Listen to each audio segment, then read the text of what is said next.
The X Zone Radio Show with Rob McConnell is largely an opinion talk show. All opinions, comments, or statements of fact expressed by Rob McConnell's guests are strictly their own and are not to be construed as those of the X Zone Radio Show or endorsed in any manner by Rob McConnell, Relmar McConnell Media Company, the X Zone Broadcast Network, its affiliated networks, stations, employees, or advertisers.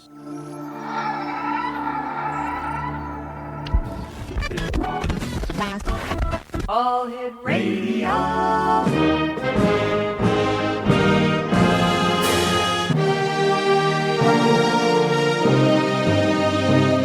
Welcome to the X Zone, a place where fact is fiction and fiction is reality. Now, here's your host, Rob McConnell.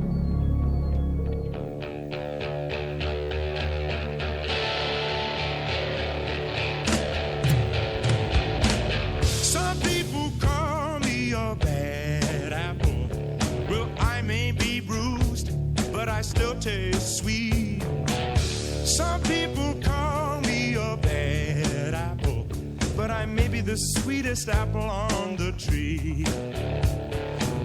I've got the notion to tell you about my history, people. And welcome back, everyone. This is the X Zone. I am Rob McConnell, and we're coming to you from our broadcast center and studios in Hamilton, Ontario, Canada. Speaking about Hamilton, Ontario, Canada, the song that I led into this segment is by another Hamiltonian, David Wilcox, called Bad Apple. If you'd like to check out the programming we have available for you 24/7, 365 on the X Zone Broadcast Network, visit www.xzbn.net. And we're coming to you around the world tonight on the X Zone Broadcast Network, Talkstar Radio Network, Mutual Broadcast Network, and iHeartRadio. My guest this hour is Chris COGSWELL. He received his PhD in chemical engineering, focusing on the study of nanomaterials for use as catalysts and adsorbents from Northeastern University. He has a bachelor's degree in chemical engineering and philosophy from the University of New Hampshire. He hosts a podcast on the history of philosophy of science and fringe science, and is interested in how technologies and science are actually accepted by societies. Chris hopes to bring a seriousness and a strong research focus to this field, as well as look at the many questions posed by these phenomena from angles previously not focused on by UFO research communities. He currently resides in St. Paul, Minnesota with his wife, and the website to check Chris out and to listen to his podcast is themadscientistpodcast.com. And Chris COGSWELL, welcome to the X Zone. Thanks very much for having me. Tell me, from chemical engineering to the paranormal, what happened? How'd that happen? Well, I blame it all on a freshman philosophy class I took on existentialism, actually. So I had when I got into university, I was part of a kind of like a honors college sort of thing. And so, they made us take a course that was outside of our major once every semester. And so the first semester I took this course on existentialism, and I absolutely fell in love with it. I always knew that I enjoyed philosophy, and I always, the part of science that always interested me was the philosophy kind of stuff of science. And anyways, from there, it just kind of, a lifelong passion of the paranormal and the kind of the fringe, and in UFOs in particular. And it all came together when I was able to start really looking at this stuff through the lens of the philosophy of science.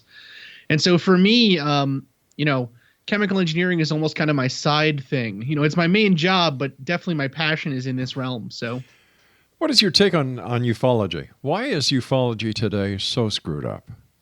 So I think that there is a lot of good out there still, even though I think that a lot of the big view that we get of it is kind of these, very hard fringe, very outside the realm of what I guess I would even consider to be, let's say, standard UFO research.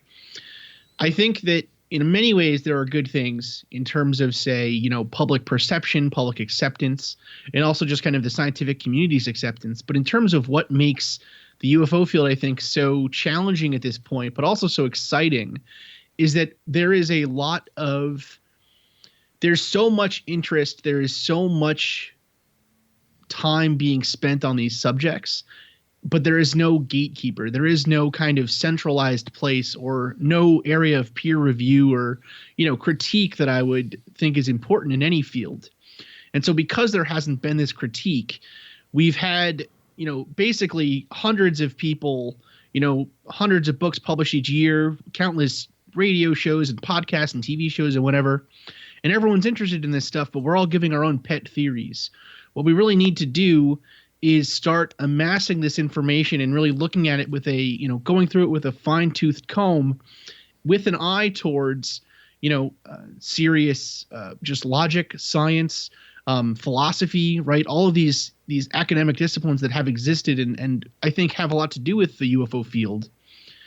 And we need to be able to kind of put these ideas in the right place, put away ideas that aren't necessarily going to move us forward, and also be able to come out and say with some backbone, I don't believe that idea is true. I think a big problem is we want to be open to everything, but if everything is evidence of alien contact, or if everything is a UFO, then nothing is, right? You lose all the power of your evidence.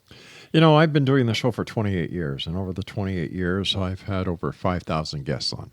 And a fair number of these guests are UFO enthusiasts. And over the 28 years, I have not seen any change. Absolutely no change. And you would think with the advent of the modern technology that we have today, somebody would have caught the smoking gun by now. Yeah. Well, what I think is actually quite fascinating is that even though we've had this technology, really, it hasn't become widely available to the public, I would say, until the last, say, 10 years. Right.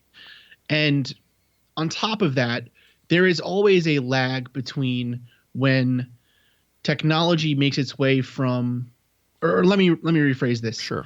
I think that science generally, we see this issue where the old guard kind of has a set way of thinking about things, a set way of doing things. And so even with the very exciting things that are going on with, young researchers in the lab finding new things, it might still take 20 years, 30 years before these young researchers' ideas are taken seriously. I think in many ways the same thing is true. I mean, the same thing is true in any field, right? So I think with the UFO field in particular, we have been working with a set of tools that are frankly outdated, right? And so what I hope to do is bring in these newer tools, bring in excited scientists and excited researchers to finally put some of this new technology to good use, right? I mean, a perfect example of this, I would say, is the statistical analysis of UFO cases, right? So MUFON collects thousands of UFO sighting cases a year. Yep. And all of that data gets put into a larger database, but it's never really been probed for very high quality statistical analysis, right? So answering some basic questions that we hear about all the time, UFOs appear near water. UFOs like hotspots. They like to be around mountains or, nuclear facilities or whatever, right? Everyone seems to have their own favorite thing about where UFOs appear.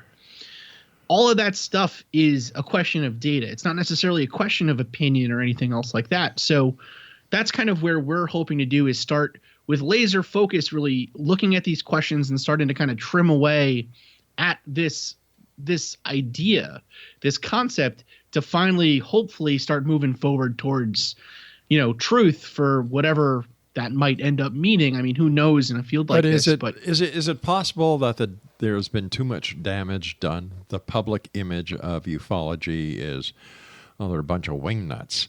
The media pays no attention to UFO reports anymore. Like it seems as if it's a dead issue. And then you've got the same old people out there flogging the same thing. Stanton Friedman, Travis Walton, and the list goes on and on and on. I think that one thing that's really great about the internet, especially, and all of this new media that's coming out, right? So I started this journey with podcasts, right? That's kind of where I started all this stuff that got me involved in MUFON in the first place. There are, dozens of high quality podcasts on the UFO field, on new cases, on new ideas that are coming out, and more start every single day. The role, or I think the thing that MUFON has not been able to do in the past that I hope we can start doing better is bringing in these new voices. Because, you're completely right. I mean, how many times can we ask about Roswell? Exactly. Right? Before people stop, turn off the TV, turn off the radio. So there are new ideas. There are new concepts that are coming out that are very interesting.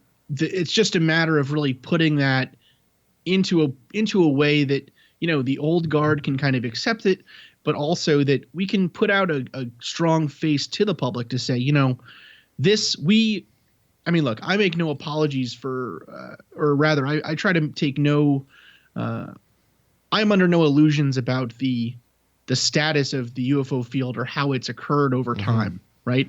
In my opinion, there really has not been a very concerted, serious scientific analysis of the UFO field, but outside of a couple of specific researchers. All right, stand by. So, we've got to take a commercial break. Exo Nation, Chris COGSWELL is our special guest this hour.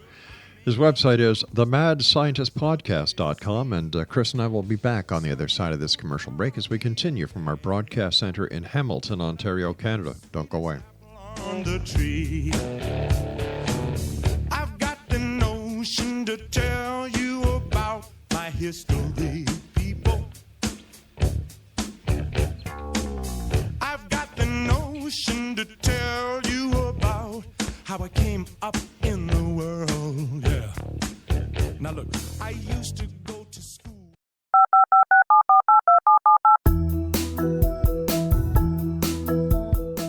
Did you know that when you're on the road with limited data or Wi-Fi, you can still listen to the X-Zone radio show with Rob McConnell, The Science of Magic with Gwilda Wiyaka, X-1, Dimension X, Space Patrol, and every minute of the X-Zone broadcast network by calling 213-401-0080, courtesy of Audio Now. No smartphone, app, or internet needed. It saves your data plan, and it's free if you have unlimited minutes. Call 213-401-0080 to listen on any phone, anytime, anywhere. Remember 213-401-0080 for the best of the paranormal, parapsychology, and sci-fi radio programming anywhere, 24/7, 365. You have heard of the X-Zone? Now watch it on Simul TV, plus 500 video games, live TV channels, free video on demand, worldwide, and more. Does this sound like tomorrow's television? Well, it is, but you can have it today, right now. It is Simul TV. Simul TV offers what the others only wish they could provide. 15 exclusive channels like X-Zone, Sci-Fi, and Horror. We are worldwide. No other provider offers that. 500 built-in video games. No need to have an extra expensive system. We have them included. Free video on demand. Live streaming events from around the world. Interactive online network, and much more. Tomorrow's TV today. Simul TV. Sound too good to be true? Well, it's not. You can have Simul TV today. Sign up at simultv.com. Do it today.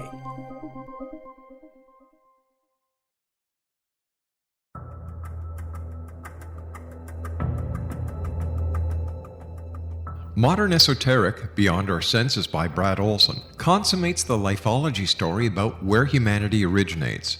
It is the lost continents, the primitive wisdom, the mythos of creation, and the rethinking of ancient history as we are taught in academia. There is much more to the story than what we have been told. As this is the first book in the Esoteric series, Modern Esoteric starts at the beginning of time and accelerates up to this modern age. Future Esoteric is book 2 in the series and takes a forward-looking position ahead of today with an open and honest examination of the ET issue and various unexplained phenomena.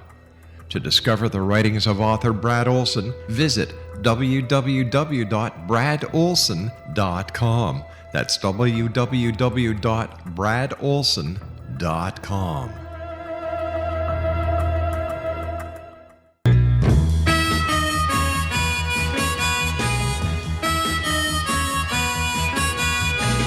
Last night I said these words to my girl.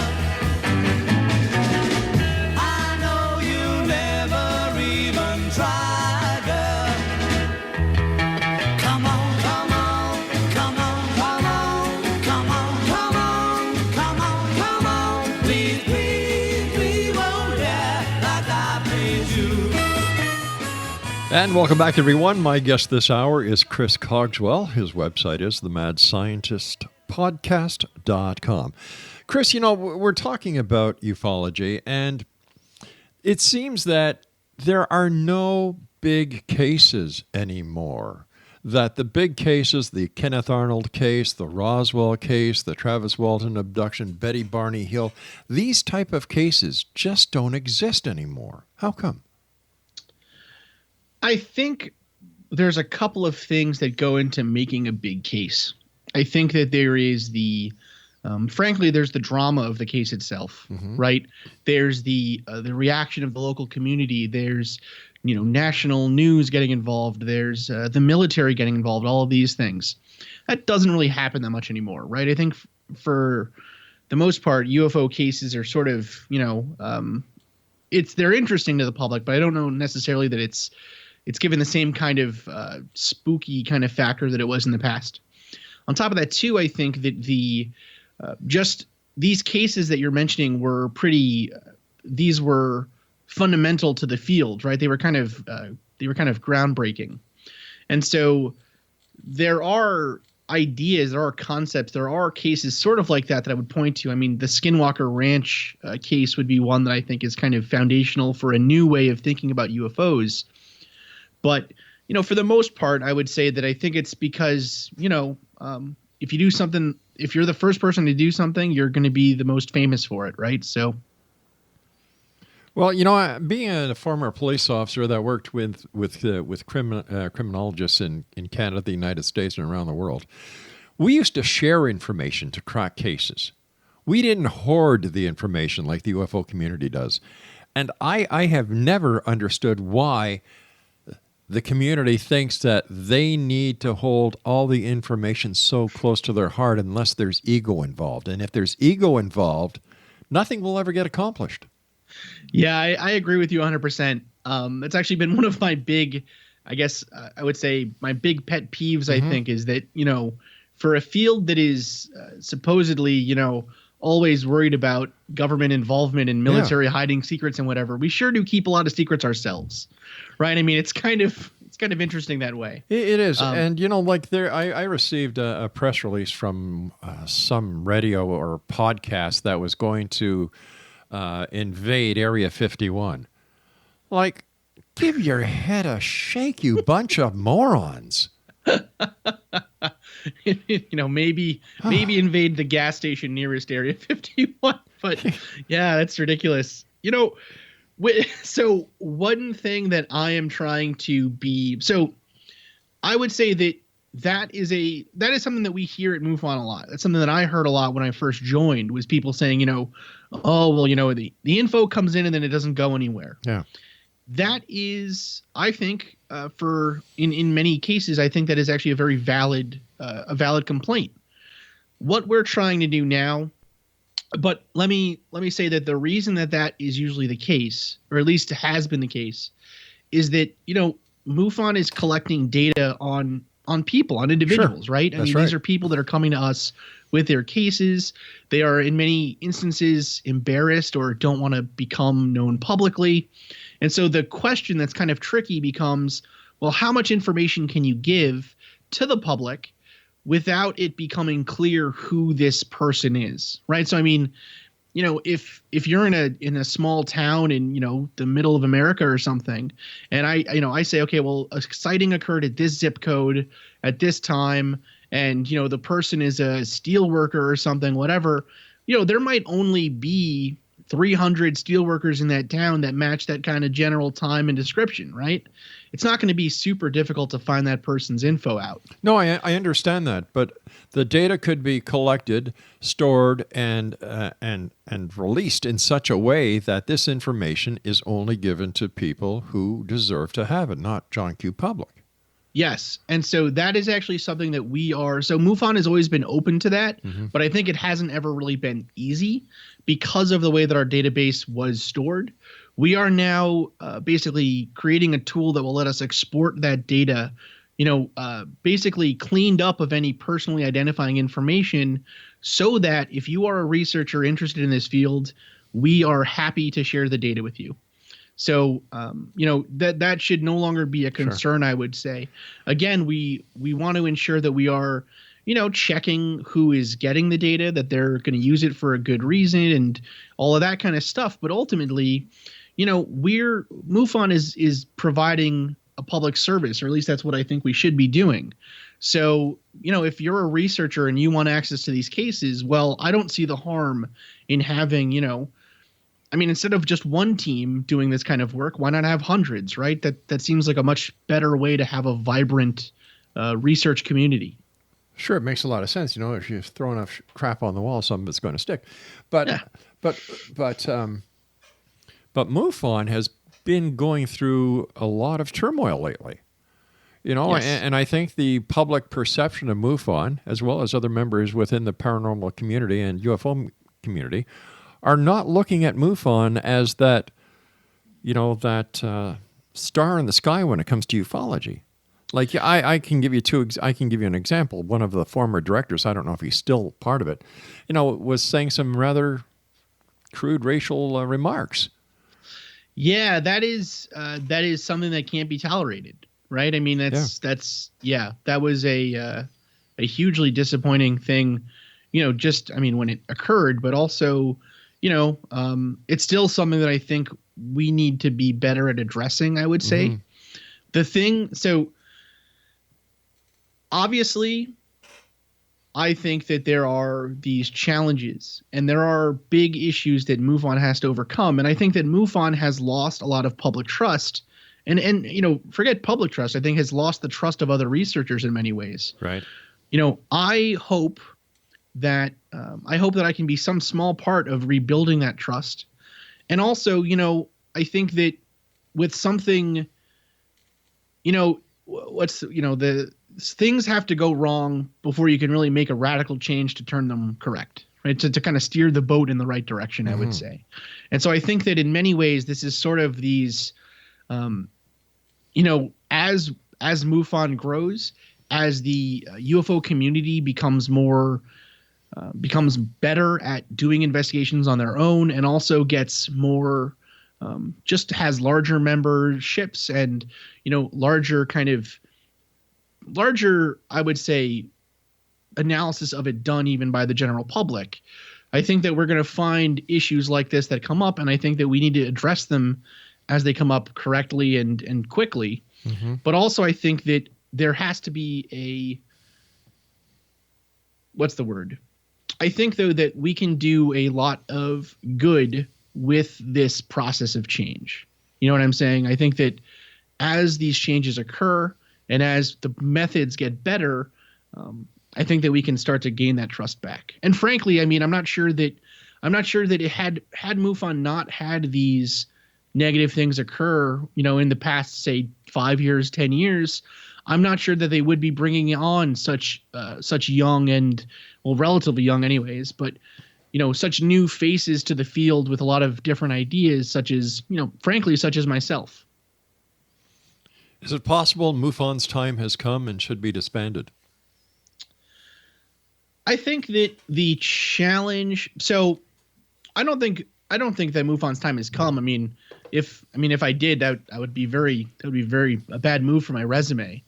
But I think that maybe MUFON has to change. I think that things have to change, right? So MUFON has for a very long time operated as a very loose organization, right? There is a central there is a central office and a central board of directors and teams that do this internal research and things. But for the most part, MUFON operates as a number of local chapters that get together, right? So the chapter for Virginia is a lot different than the chapter for Florida, than for New York, than for Ontario, right? So all of these chapters have their own flavor, have their own leadership, have their own ideas and agendas and things. And all these chapters pay their own fares. They pay everything out of their own pockets, plus their memberships. Yes. Yeah, they do. Yeah. And so the challenge, I think, or one of the things that we're trying to bring to MUFON is, well, we first off have to start giving something back to these people who are being, who have been with us for so long, right? We have to, as a centralized organization, do something that at least, proves our worth as a centralized organization at all. And also, I think we need to be better about ensuring the sort of, I don't know if quality control is the right word, but almost we need to be better about directing this large ship into one direction. Yeah, there seems to be a lot of loose ends with MUFON. And you and I have to take our news break at the bottom of the hour, but we'll be back after the news. X-Zone Nation, our guest this hour is Chris Cogswell. His website is themadscientistpodcast.com. And Chris and I will be back on the other side as we continue talking about UFOs and much more this hour here in the X-Zone. Don't forget, you can always check out the X Chronicles newspaper with our compliments at www.xchroniclesnewspaper.com. And don't forget the X-Zone TV channel on Simul TV, 724, 365, simultv.com. Come on, come on, come on, come on, come on. Please, please, please, oh yeah, like I please you. You don't need me to show the way, love. Why do I always have to say love? Come on, come on, come on, come on. From our broadcast studios in Hamilton, Ontario, Canada, to the world and beyond, you're watching the X-Zone Broadcast Network, www.xzbn.net.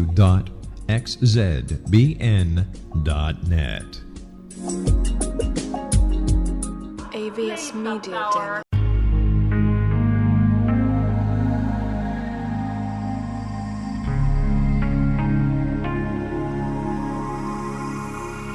The scientist and the mystic have been on an age-old, relentless search with one thing in common. They seek truth. Their paths converge in the 40,000-year-old practice of shamanism, an ancient science delving to the quantum level of life, facilitating healing, manifestation, and evolution. I'm Gwilda Wiyaka, the founder and director of Path Home Shamanic Arts School, a unique Colorado State-certified occupational school training shamanic practitioners and teachers. We also provide classes for empowering personal lives through shamanism. Our certification classes are in week-long segments enabling international participation, and online classes and long-distance shamanic healing sessions are available. Come discover the science of magic in the limitless world of shamanism. www.findyourpathhome.com.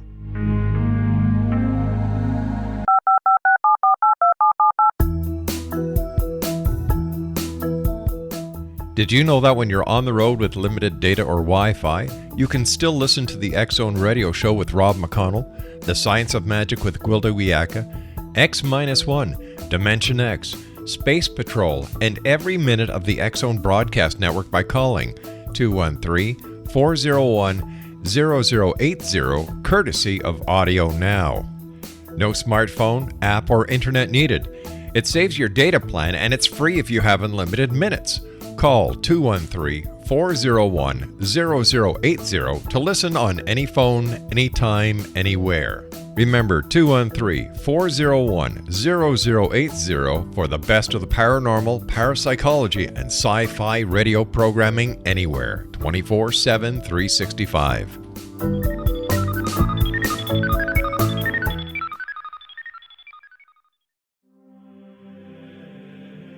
Rob McConnell here, presenting an overview for Nicholas Paul Jennings, author of a fascinating book, Amen.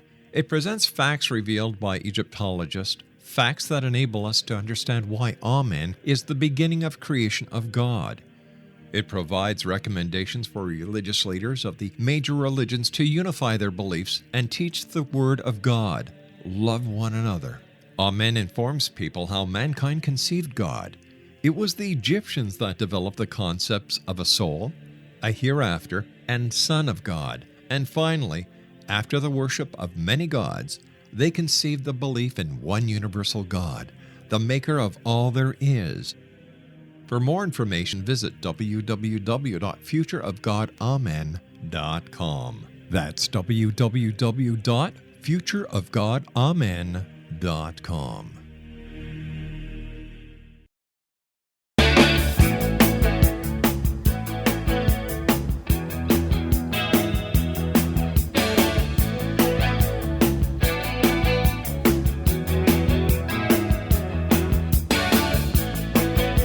And welcome back to the X Zone, everyone. I am Rob McConnell, and Chris COGSWELL is my special guest this hour. His website is themadscientistpodcast.com. You know, we were talking about the oldies but goldies, Stanton Friedman and, Travis Walton. They're still doing the tours. Betty Barney Hill. Even former Defense Minister Paul Hellyer is now getting into the UFO swing of things because he can't get anything else to do. Here in Canada, the government has basically said, forget it. It's not worth us spending a dime down. If you have any UFO reports, just contact Chris Rutowski at the University of Manitoba. So what does that tell you when the governments of a major country like Canada says, hey, listen, we don't have time, we don't have money, we don't even see the need for a department to get involved with UFOs. And then you've got Nick Pope, who is on every show that I think TLN has got going. And, still nothing that even resembles credibility when it comes to the UFO field. And I can't understand where Stanton Friedman, who's a nuclear physicist, I understand that, and I appreciate and respect his degrees, but he's never seen a UFO. So I find this very all confusing. Well, so I have never seen. I've never seen an electron. Mm-hmm. Right? I still study them. I still use them for science. I still learned for 20 years about them, right, in some ways. I would argue that in many ways, though, this is part of the problem that we need to address in the UFO field is the reliance on this idea that the UFO concept has to boil down to, us pulling, a ship out of the sky or a body out of a craft or something, right? There is worth in the study of this phenomena outside of simple, aviation or space propulsion or military or whatever, even though those might be very fascinating for people, right? Mm-hmm. One question that comes up often that is very, very interesting in my mind is, what are the population dynamics of abductees or people who claim to have been abducted, right? What is it that makes someone believe in UFOs despite the fact that they've never seen one before, right? Are there any clear differences between observations of known objects, so for instance, planes in the sky or what have you, versus these unknown objects, right? All of these questions are interesting and valid, and none of them have really been touched by serious science. And another argument that I would make, I guess, to your first point is, governments have a very focused view of what they believe to be useful for them to spend their money on, or at least, they probably should have a focused view on what to spend their money on.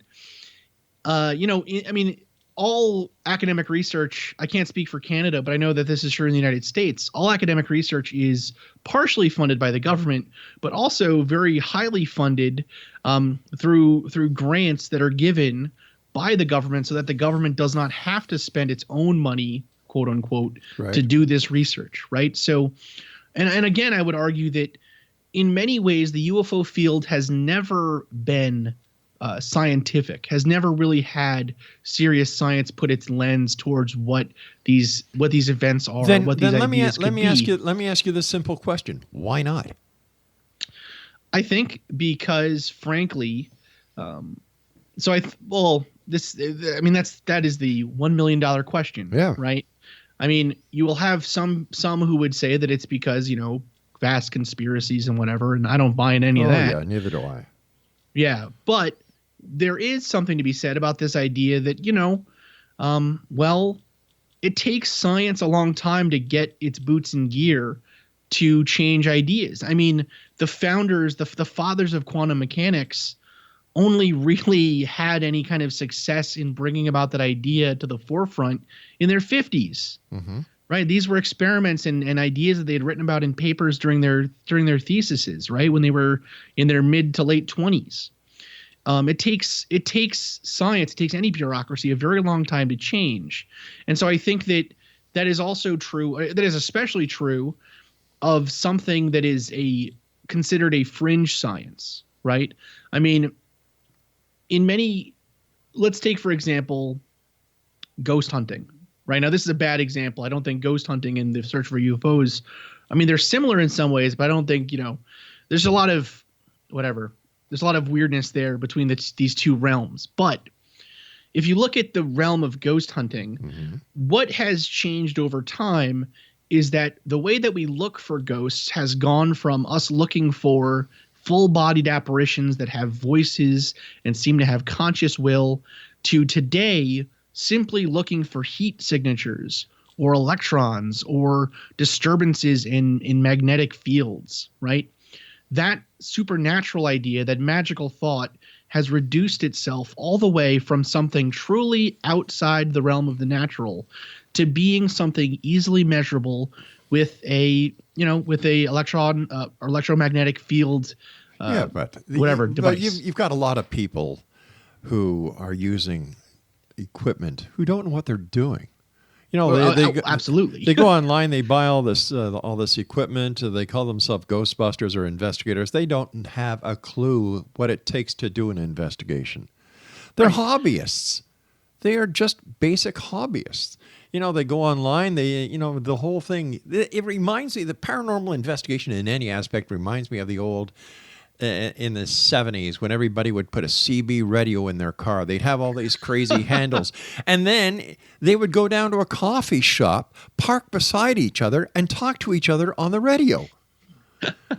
Right. Just because you have a CB radio does not make you a radio engineer. Exactly. Right.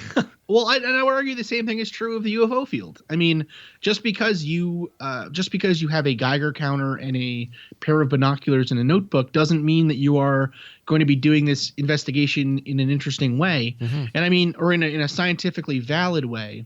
And so I think part of the challenge for MUFON as an organization is ensuring that the data that we do collect is collected in the best way possible, but then also analyzed scientifically. But also, I would say that the move towards this being a more serious investigation has in some ways started in these interesting ways with, the To the Stars Academy, or, Bigelow Aerospace, or these other, really, those are the big ones, right? But then we also have Luis Elizondo's program that was going through the United States government. Mm-hmm. There are, the thing with this that's so interesting is we always get these little tantalizing hints that we're just on the cusp of something big. But for me, I think that the way that we put this to academic researchers, the way we put this to the scientific community is, well, we've been looking at this completely with a small, a set of blinders on. We've been looking at one small spot of this bigger problem. What kind of interesting anthropological data can we get from this idea of UFO contact? What sort of interesting concepts can we get through, the arts, just simple science fiction writing? What kind of interesting historical trends or, sociological trends or philosophical concepts can we get out of the study of these areas of fringe science? I think there's a lot of very, very interesting and also, I think, very fruitful honest, serious research that can be done in this field that has nothing to do or very little to do with the reality of, craft in the sky. I agree with you. It is very interesting. But what happens at the end of the day? All this hard work is for nothing because there are no UFOs. The way that I look at this is sort of the way that I think a lot of my fellow colleagues that I've talked to about this kind of look at these interesting things, which is there has never been there's never been a Starship Enterprise, right? Star Trek didn't really occur. That was never a reality in any way. But there have been more scientists who started their careers because of Star Trek and Star Wars and the X-Files and all these other shows, because it bred in them a excitement, a fire for investigation and the unknown and the sciences. So I would say that if the study of UFOs can at least get people interested in science, and so then we can potentially use it as a way to teach scientific thinking and the history of science and the philosophy of science by talking about these kind of fringe concepts, then it isn't all this hard work for nothing. It is all this hard work, having fun and investigating something very interesting while doing a public service. But even if that public service isn't to find the reality of UFOs. But how can you take it seriously and have fun at the same time? I mean, I think that if you... I would argue that you should always be having fun. Right? Or you should always at least be having something of a good time. I mean, maybe a good time is the wrong word. I think that we can make this exciting for the public, but also still do good research. Maybe that's a better way of saying it. Don't you think the public has enough on their plate already, just everyday living, without having to get involved in chasing UFOs, grays, cattle that are disappearing, and people that are being zipped up, alien abductions, and some of your very own researchers and investigators are saying that there are 300-mile wide UFOs circling the Earth. I think, there's a lot to be discussed yet before the public takes this seriously. We'll be back on the other side of this break. Don't go away.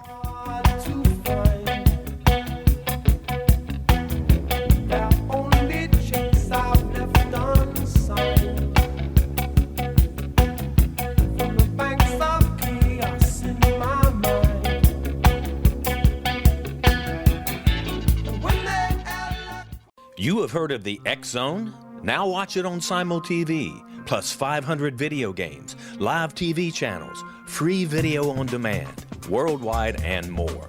Does this sound like tomorrow's television? Well, it is, but you can have it today, right now. It is Simul TV. Simul TV offers what the others only wish they could provide. 15 exclusive channels like X Zone, sci-fi, and horror. We are worldwide. No other provider offers that. 500 built-in video games. No need to have an extra expensive system. We have them included. Free video on demand. Live streaming events from around the world. Interactive online network, and much more. Tomorrow's TV today. Simul TV. Sound too good to be true? Well, it's not. You can have Simul TV today. Sign up at simultv.com. Do it today.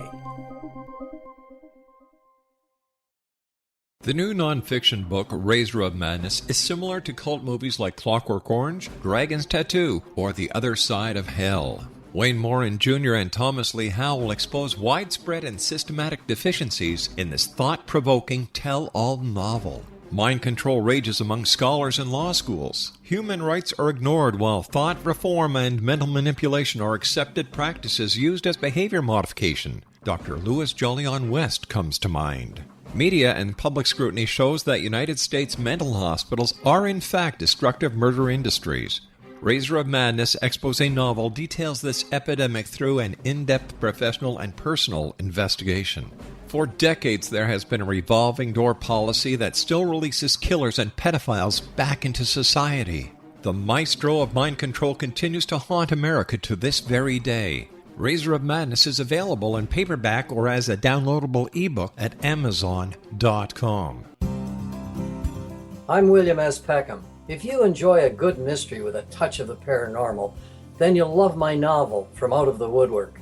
It's the story of a young Toronto contractor, Sean Kennedy, who buys derelict homes, guts them, and turns them into multifamily dwellings. Slums just waiting to happen. When Sean buys 29 Livery Lane, the house fights back. Former owners unexpectedly come out of the woodwork as he starts the destruction. The apparitions come to him when he touches old books, reads hidden letters, rummages through old boxes, finds a locket, or reads a discovered manuscript of a murder mystery. From Out of the Woodwork will take you from 1899 to the horror of the World Trade Center, September 11, 2001. Check out From Out of the Woodwork on my website, www.williamspeckham.com.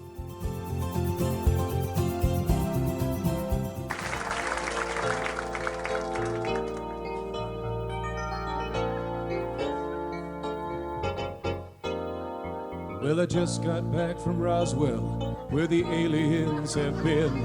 And if you ask the feds the cause, well, they'll only lie again.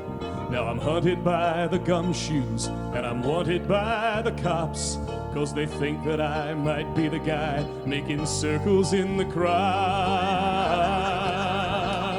And I know that there's a conspiracy from the voices in my head. Elvis lives, that's clear to me. It's McCartney who is dead. And if the Mars man should come again and take me, I will go. I will take a trip on their rocket ship. God bless the UFO.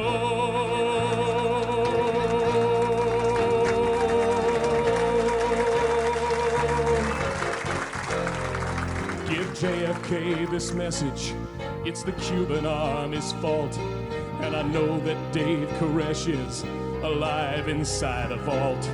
We've seen reports in papers of a guy who knows about a car that runs on chewing gum, but the Arabs rubbed him out. And we loudly warn that America is badly unprepared. With the Cold War through, we need something new that can get you good and scared. Do you wonder just who is warning you of conspiracies today? We're the ones who fill the rumor mill. We are the CIA. All right, there you go. Chris Cogswell is our special guest this hour. www.themadscientistpodcast.com. Chris, something that strikes me very confusing.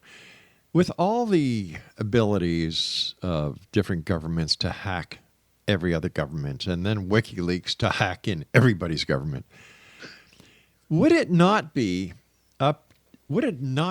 advantageous for an unfriendly government of the USA to dig into a databank, a government databank, and find the truth about UFOs, and if they do exist, expose that fact to the public? And that at that time, that would totally discredit the government. And why hasn't anything like that happened? So first off, I'm not sure that they need the release of UFO information to discredit the United States government at the moment. But or just generally, I think there's been enough problems with the U.S. government that there's, all kinds of questions and whatever. If you look at public polling about confidence in the United States government, it's already comically low, right? Yeah, I don't know if there's much more that they could do in terms of, but I get the point of what you're saying. Frankly, I don't think the U.S. government knows much more about UFOs than the public does. I agree. I think that as the song in this cut here so eloquently put it, I think that there's I think that there is a lot more there's a lot more real human evil that occurs with this kind of stuff that we don't need aliens as a boogeyman or something, right? I think there's enough real issues that the government's worrying about generally that I doubt very much that they spend any more time than they potentially did during the Cold War or right after World War II or something. In terms of so that's, I think, why that hasn't happened, is I think that there probably isn't anything really there for them to hack into. Now, in terms of what I think let me say, so I don't believe in any of this large conspiracy stuff generally. Yeah. I would say that it is likely that the government, just like is true with, I would say, most of the history of public research into this kind of fringe stuff, we've kind of been doing it in an ineffective way. At worst, or at best rather, and at worst, we've actively gone against ourselves by infighting. So yeah, I would say that it's probably because that evidence isn't there within the government. So what do you think should be done when it comes to going forward in ufology? I think that we need to start, frankly, we need to stop being afraid to say that is a ridiculous idea. We need to stop being afraid of critiquing ourselves and critiquing other people in the field and pulling apart their theories and getting rid of bad theories, right? Mm-hmm. I mean, if science operated the way that ufology has operated, we'd still be talking about, phlogiston and, cutting off the legs of people to see if their kids grow with one leg, right? I mean, we'd be doing all these ridiculous old theory things. So I would say that we really have to start we have to start being our own harshest critics, because when someone comes out and says something ridiculous, it is used against all of us who are trying to do legitimate work. And I mean, and I think too, there is a very real human element to this. I mean, it's easy to talk about, reptiles and governments and whatever, right? Like, it's easy to talk about that stuff and make fun of it.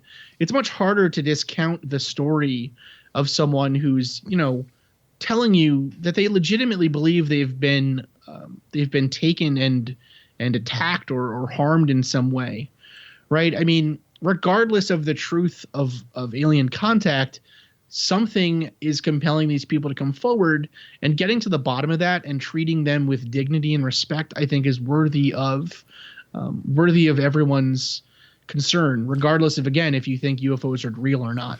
But how many of these people who come forward with these ridiculous statements, including David Icke and his reptilian theory, do it for no other reason than to get listeners, to get likes, and to get publicity, and to get invited to all the different exhibitions and seminars? Well, and that's the problem, is that they're getting, bad behavior keeps working for them, right?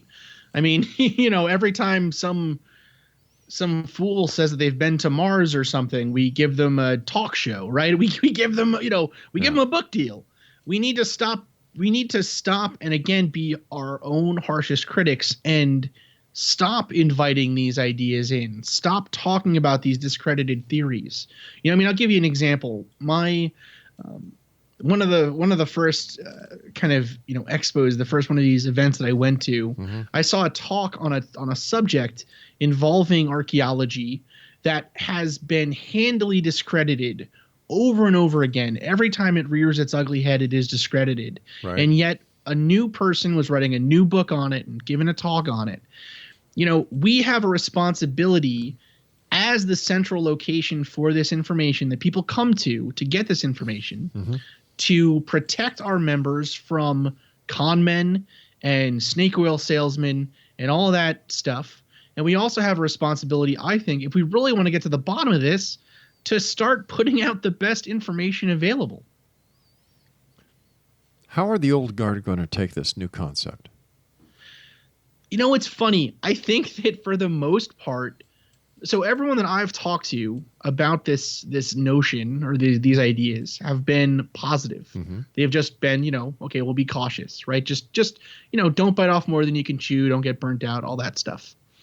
I would say that, frankly, if the proof, as one of my favorite professors would always say, the proof is in the pudding, right? If they want to come and show their data, show their evidence, and try to convince people that their evidence is better than our evidence, then awesome. That's great. That is exactly what a scientific process should do. But if your evidence is simply hearsay, or your evidence is, a cockamamie story about something that can't be proven or verified in any way, then it is just that. It is just a story, right? And so, again, the truth doesn't care what you think about it. The truth doesn't care how you feel. It is the truth regardless. So we need to start being a bastion for the truth as opposed to a bastion for everyone to come give their fanciful stories. I appreciate what you're saying, but when you've got a lot of the old guard who are embedded in the old mentality that if things change too much and they're discredited, then they're going to look pretty damn stupid. Okay, first off, not to ruffle too many feathers, I think that a lot of the people that will be discredited already look kind of stupid. I agree. Right? I mean, it's like it's too late. That ship is sailed. But it is for young folk and for the new people that are coming into ufology. But to the older crowd, the generation that started ufology in the 70s and 80s, who started because of the X-Files, because of Star Trek, who did not follow the scientific route to becoming scientists and archaeologists and all the people who are now contributing thanks to the shows that were on TV. They're going to be crushed. Well, you know what? I mean, I always like to point to the book by Thomas Kuhn on scientific revolutions, right? He talks about how the structure of scientific revolutions, he talks about how the old guard always, regardless of the field, all that stuff, the old guard always has a moment of, resistance. There's always a resistance moment before the big change occurs, and then it happens, and this field can move forward, right? Hey, listen, I hate to do this, but we've run out of time. I'd love to have you come back on the show, Chris. It's been a great pleasure talking to you. Continued success, and looking forward to hearing more about you over the years to come. Take care of yourself, Chris. Thanks very much. Right. Chris Cogswell has been our guest. Exo Nation, the MadScientistPodcast.com. I'll be back after this news break. Don't go away.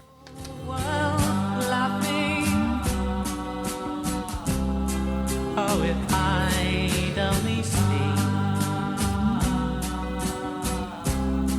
that the joke was on me.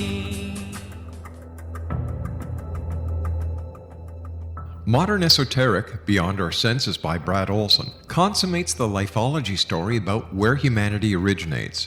It is the lost continents, the primitive wisdom, the mythos of creation, and the rethinking of ancient history as we are taught in academia. There is much more to the story than what we have been told. As this is the first book in the Esoteric series, Modern Esoteric starts at the beginning of time and accelerates up to this modern age. Future Esoteric is book 2 in the series and takes a forward-looking position ahead of today with an open and honest examination of the ET issue and various unexplained phenomena. To discover the writings of author Brad Olson, visit www.bradolson.com. That's www.bradolson.com.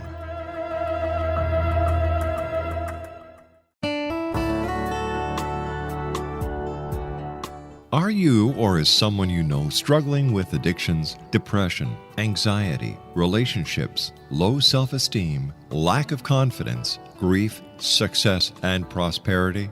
Do you know that your subconscious belief plays a big role in the outcome of your hard work? We can help you permanently change the beliefs that may be the reason for your struggles and failures. We care about getting you the return on your investment and the results you are looking for. We can help you be free of the limitations of your past and in realizing your highest potential. We work with people by phone and Skype. For more information, visit us at www.ritasoman.com. That's www.ritasoman.com.